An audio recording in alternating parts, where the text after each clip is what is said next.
Hello and welcome to Toastmaster Time, the show that has everybody talking. I'm your host, Cynthia Stott, and we have a very special show for you tonight. We have the District 57 International Speech Contest. And with me today is Trich Gray, who is our chief judge, and she's going to tell us all about the contest.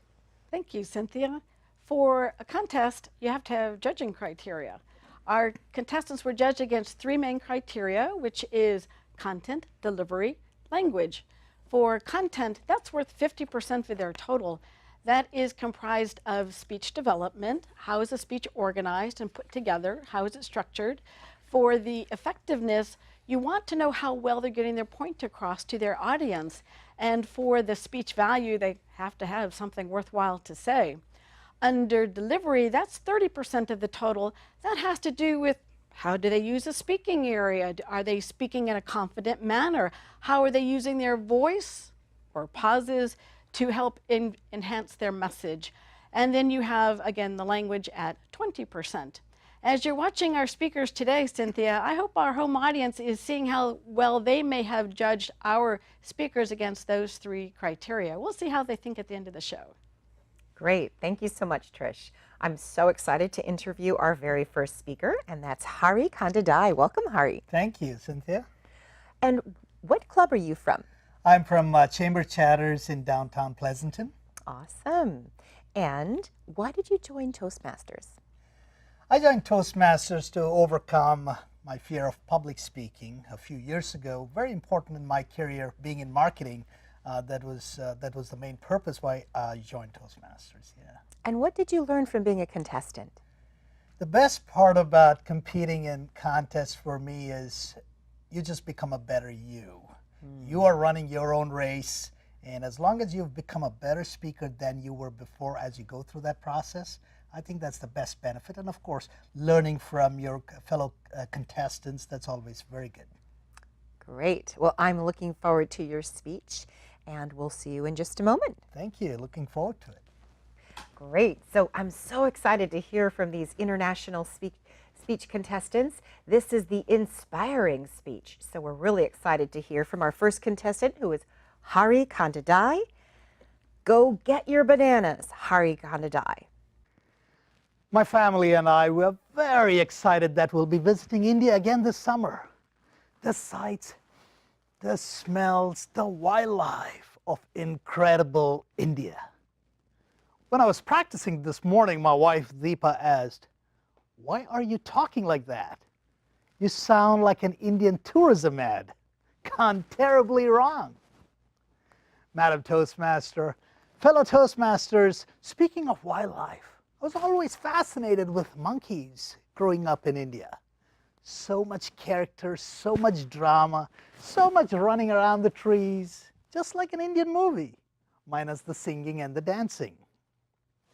A few years ago, I remember being up on this terrace with a banana in my hand when I suddenly realized that there were about 20 monkeys taking a nap in the street just about 50 feet away. Now, before I could slowly make my way back down, this little monkey saw my banana. It whispered something to this large monkey, who I think was the dad, and then I saw this gesture, which I presume was go get it. The little monkey looked at his dad, scared at first, but then he did it. He took that first step. He would take a few steps, look back just to make sure his dad was still there, and sure enough, there he was, giving me that Clint Eastwood look. Go ahead, make my day. As the little monkey advanced, I retreated. The more I fell back, the more confident he became. Finally, he picked up pace, grabbed that banana, and went back to his family. I can still picture that sense of achievement, that sense of victory in his face. Now, there were many steps that little monkey took that day, but I believe it was the very first step that he took that made that victorious ending possible. I wish I had the courage of that little monkey, because every time I want to take that first step towards my dreams, I freeze. It was my daughter's turn this morning. Dad, you don't have to be so dramatic like Anna in the movie Frozen. And if you have no idea what I just said, you're in the lucky 2% who still have a life. I'm known as the master planner at home. From bedrooms to bathrooms, my goals are posted everywhere. But somewhere along the way, I went from being a master planner to a master procrastinator. Too much work, that book can wait. The kids take up too much time, that business can wait. I am too busy, that distinguished Toastmaster certification can wait. In fact, it got hilarious to a point when my wife Deepa said, "At this rate, you won't amount to anything." I said, "Just wait." And I've been waiting for the last 10 years with my dreams safely tucked away until I visited my dad earlier this year, who's recovering from a major heart surgery. I love my dad dearly, and we caught up on many things, my childhood, his life. You see, when he was in his mid-40s, he lost his job, and since then, he has been frozen. He just couldn't take that next step.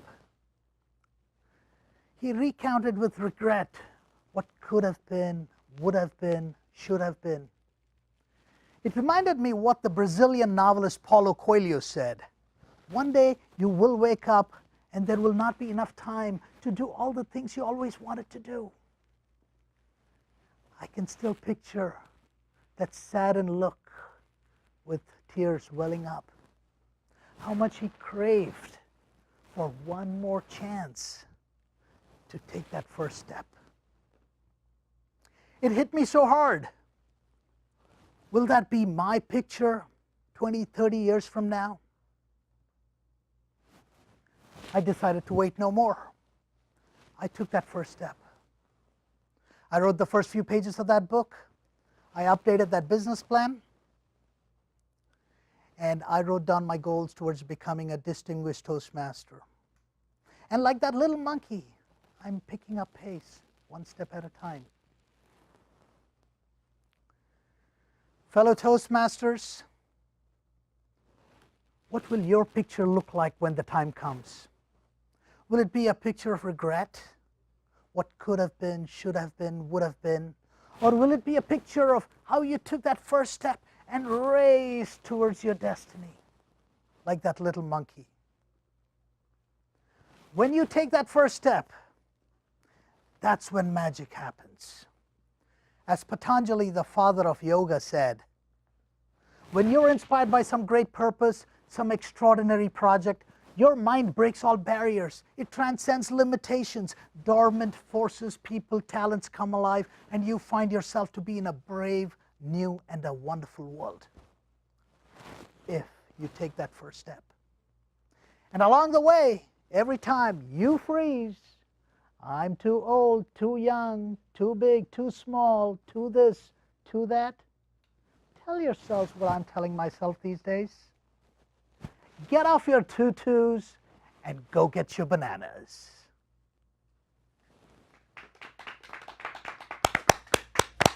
Great job, Harry. We really enjoyed that. Very inspirational and hilarious. Up next, our next contestant is Mark Stanton. Welcome, Mark. Thank you. Welcome. Thank you, Cynthia. Thank you. And what club do you represent? I'm with the Downtown Berkeley Toastmasters. Great. And why did you join Toastmasters? So I joined after having a long history of performing in my past. I've done a lot of singing and acting and dancing, but I was never good at writing. There was something about writing my own material. I was good at speaking other people's material, but writing my own was really tough. So joining Toastmasters has been forcing me to stretch myself in that way. Great. And what would you share with our audience about the contest that would encourage them to participate? Oh boy, that's a good question.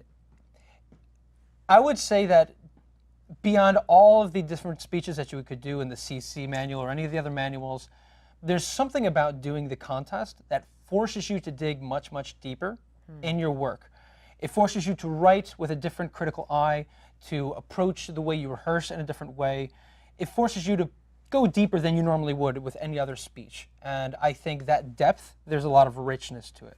That's definitely worth everybody experiencing. Beautiful. Yeah. Well, I'm excited to hear your speech. Thank you. Are you ready? I'm ready.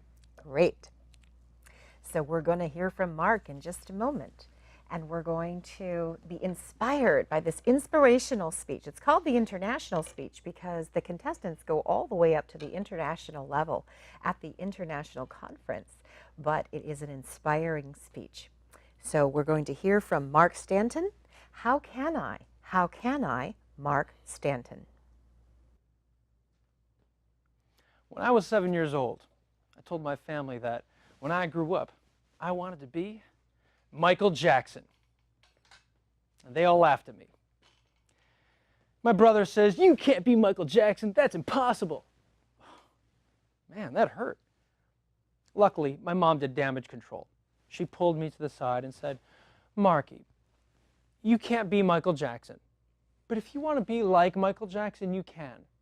Anything is possible. Sometimes the path to get there is hidden, but we start by asking ourselves, how can I? When you do, you never know which dreams may come true." So I gave it a shot. I asked myself, how can I sing like Michael Jackson? The next chance I got, I joined choir at my elementary school. I loved singing. And while I never quite reached Michael Jackson status, singing became a lifelong passion of mine. And I would sing and speak in front of thousands of people across the country. So I say that's close enough. Thank you, Mama.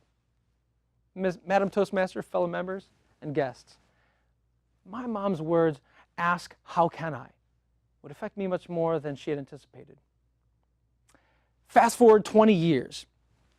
I just finished the last summer class to finish my bachelor's degree. I felt so proud of myself. I strutted all the way down to the academic advisor's office where I was going to pick up my diploma that the graduate school was waiting for. That smile got quickly wiped off my face when the academic advisor told me, "You don't have the correct history credits. You can't graduate." I said, "What? I'm supposed to start graduate school in a month." As I began to melt down, I heard my mom's voice in the back of my head saying, "Marky, ask, how can I? How can I get those credits?" "Oh, that reminds me. You can get those credits. You just have to test out and take the final exam." Just pass the final exam? It sounded awful, but what choice did I have? It was a path. That same day, I signed up to take the necessary final with 6 days to prepare. The textbook that was required for this class was 500 pages. I asked myself, how am I going to read this huge book? I drank so much caffeine, my heart almost exploded. But I read that book in 5 days. The next day was the test. I had to score 55 on it in order to pass. I scored 57. And I said, "Thank you, Mama." By not listening to that advisor's limiting beliefs and instead asking, how can I was able to find a hidden path to my goal. But this wouldn't be the most important use of my mom's wisdom. To tell that story, we have to go back to my childhood. You see, ever since I was young, I knew that I was adopted. My parents were always very upfront about it. And let me tell you, I had the greatest parents a kid could ask for. But even though I cherished my parents, there were times that I would lie awake in bed at night and stare up at the glow-in-the-dark stars in my ceiling and wonder if my birth parents ever thought of me. Wondered what they looked like. I wondered if they knew what a great life I had. And I tried searching for them too, but there are laws in my home state that prevented me from learning even so much as their names. But when I turned 30, I was feeling ready and confident to find out who my birth parents were. I put my mom's wisdom to the test one more time, and I said, how can I find them? I would start where all great journeys begin. Google.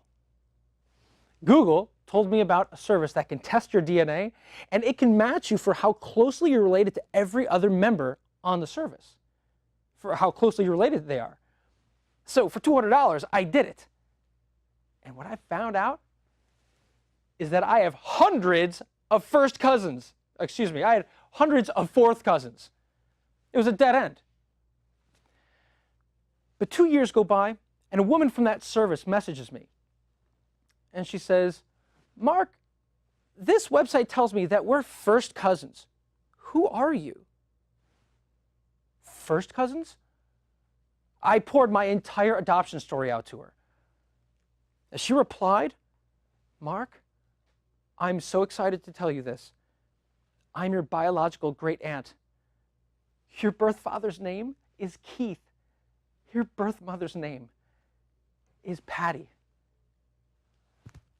After a lifetime of questions, I'm finally getting answers. It wasn't long before I had Patty's address, and she didn't know that I had it or that I was looking for her. It took me months of building up the courage before I finally wrote Patty a letter and sent it off. After torturous days of waiting, I get a text message from an unknown number. It said, Mark, I got your letter. Can you talk? I could hear my heart pounding in my ears as I stared at my phone. Ladies and gentlemen, asking, how can I, brought me to this moment. It may seem silly how simple this principle is, but it's astonishing at how powerfully it can affect your life. I can, I can't. These are choices we make every day, but they're choices. And which will you choose? I can't, with limitation and stagnation. Or, how can I? Which is I can. That's limitless possibilities. What is it that you want? What are you searching for that you think is impossible? I'm here to tell you that if you want to be like your idol, ask, how can I? If you have someone in your life who's telling you that you can't achieve your goals, ask, how can I? If you have some far-fetched dream and you have no idea how you'll ever achieve it, ask, how can I? Because when you do, you never know which dreams may come true.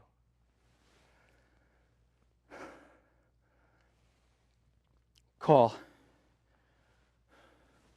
Thank you, Mama.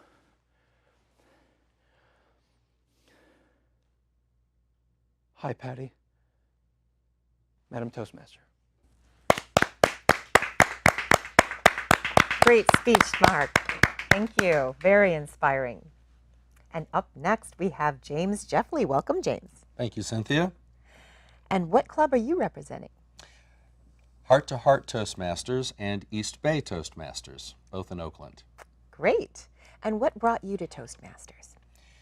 I wanted to hone my skills. Even though I've been speaking for a while, there were still things for me to learn and things for me to get better at. And can you share with our audience what you do to prepare for a contest speech? Is it different than a regular speech? It's a lot different. I take all speeches seriously, but a contest speech for me is special because it's an opportunity to speak in front of an audience and share a really important, what I call world-changing message. And whenever, if I'm able to advance to the next round, I get to speak in front of a larger audience and impact even more people and hopefully say something that inspires someone. Well, I'm looking forward to your speech and being inspired. Thank you, James. Thank you. Great. So are you ready to be inspired? We have our third contestant speaker for today. We have James Jeffley. Don't mind the heat. Don't mind the heat. James Jeffley. There's a story that goes, if you want to cook a frog, do not put it in a pot of hot water. It'll jump out. Instead, put it in a pot of cool water, and then slowly, click, gradually, click, dial up the heat. Eventually the water will boil, and the unsuspecting frog will be cooked. Madam Toastmaster, distinguished guests, and fellow frogs. Do you ever feel like your life is like that pot of water and somebody's dialing up the heat on you? Here's where it starts. Our parents said, get your education, get a good job. Get married, they said. Settle down, have some kids, they said. And many of us took their advice and we jumped into the pot of life. And it was cool at first. Remember that first job? That was cool until you realized, oh, I have to work with other people. Click. I think it's getting warm in here. And then some of us we settled down, we got married. And marriage was cool at first. And then we realized, oh, people change. Click. And then some of us had kids. And that was cool. Click. And then they became teenagers. Click. Click. I think it's getting really hot in here. Add to that financial problems, health issues, divorce, death, click, click, click. After a while, it gets so hot it feels like we're in a Nelly video. I am getting so hot, I want to take my clothes off. It's getting hot in here. Does it ever get so hot in your pot of life that you feel like jumping out? Here's a word of advice. Don't. Why? Because we're not frogs. We're more like half-baked bread. And what's true is most of us aren't done yet. Turn to someone. I want you to gently poke them on the shoulder. Poke them. Yeah. Do they feel squishy? Yeah. Say to them, you're not done yet. There's something still cooking in each of us. And I'm not talking about a business, a book, or an app. I'm talking about that thing inside of us that allows us to bring all of our dreams to life. Maybe what's cooking in you is courage or strength. Maybe it's compassion or resilience. Ladies and gentlemen, don't mind the heat from the problems of life. It's part of the process. Instead, mind what's cooking in you. Life has no shortage of interesting ways of dialing up the heat. I was reminded of this on one particularly warm evening when I got a text that said, "Do you know where our son is?" Well, I didn't feel any heat because I knew the answer. Yes, I do. He's in Concord with his friend Noah and Noah's mom at the jumping place. Ha ha. And then I got that eerie feeling that witnesses must get when they're being cross-examined in court. You know, they say a lawyer never asks you questions they don't already know the answer to. I discovered the same is true for mothers. No, he isn't. He's in Oakland at a hockey game. Oh. Click. It started to get warm. Okay, I'll call him. I called my son, and sure enough, since our last check-in, his plans changed, and he forgot to tell his parents. Oh, I was mad. I was angry. I wanted to dial the heat up on him. He wasn't where he was supposed to be. He didn't call, and he's a young brown boy alone in the big city on a Friday night. Oh, click.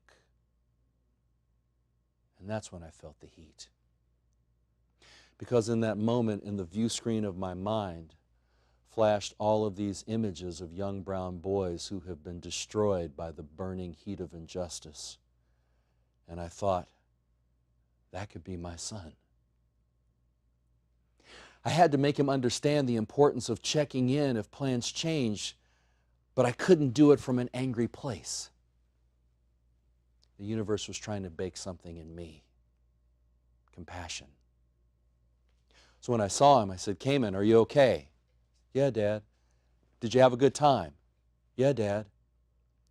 "Cayman, do you remember all those stories from the news about young boys about your age who've been killed?"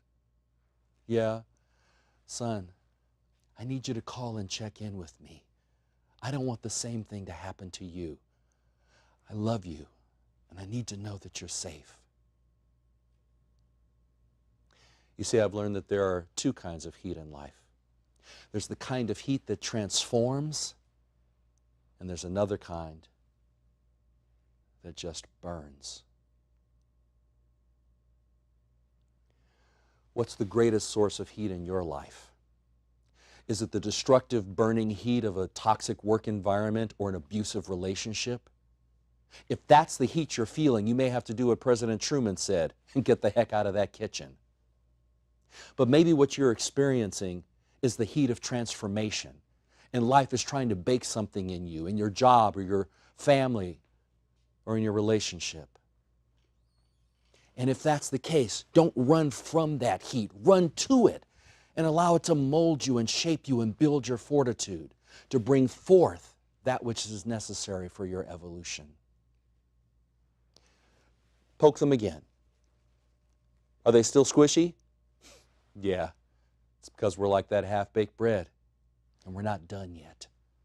So ladies and gentlemen, don't mind the heat from the problems of life. It's part of the process.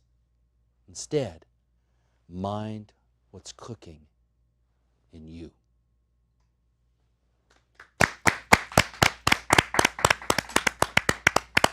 Great speech, very inspirational. Well, welcome back, Trish. Thank you. Very exciting show we had tonight with all of these great contestants. It is, and I don't know if you were paying attention, but I was actually trying to see how well I thought they would do against the dredging criteria, the content, the delivery, the language. Obviously, they're very well structured. They have a very important message they want to get across, so that's part of the speech value. Very confident up there. That's part of the delivery process. I thought they did an excellent job. Me too, and very inspiring. Definitely world-changing messages. Yes, if we just listen. And they were all very different in their style. With Harry Candadai, you know, go get your bananas. That was a little bit more humorous with the monkeys and, you know, the Bollywood. You know, that I thought the humor helped gets his message across. It's a little bit lighthearted, but it's still a very important message.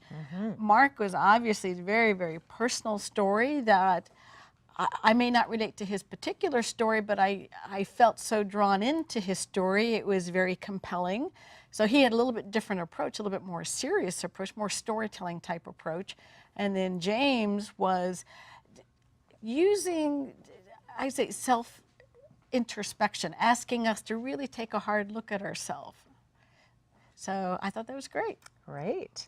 Well, I bet you're wondering were the winners and where did they place? Well, in this International Speech Contest for District 57, Harry Candadai was District 57 Division H winner. Mark Stanton was the Division 57 third place winner, and James Jeffley was first place winner. Great. Well, thank you so much for being with us tonight. That was our show, and thank you for joining us here at Toastmasters Time. We tape our show in the San Francisco Bay Area, and if you would like more information about our show, please visit our website at toastmastertime.com. We're sponsored by Toastmasters District 57, and for local information, you can check their website at d57tm.org. If you'd like to know more information about Toastmasters or would like to find a club near you, please check toastmasters.org. We appreciate all of the wonderful staff and volunteers here at the Media Center in Palo Alto, where we tape our show.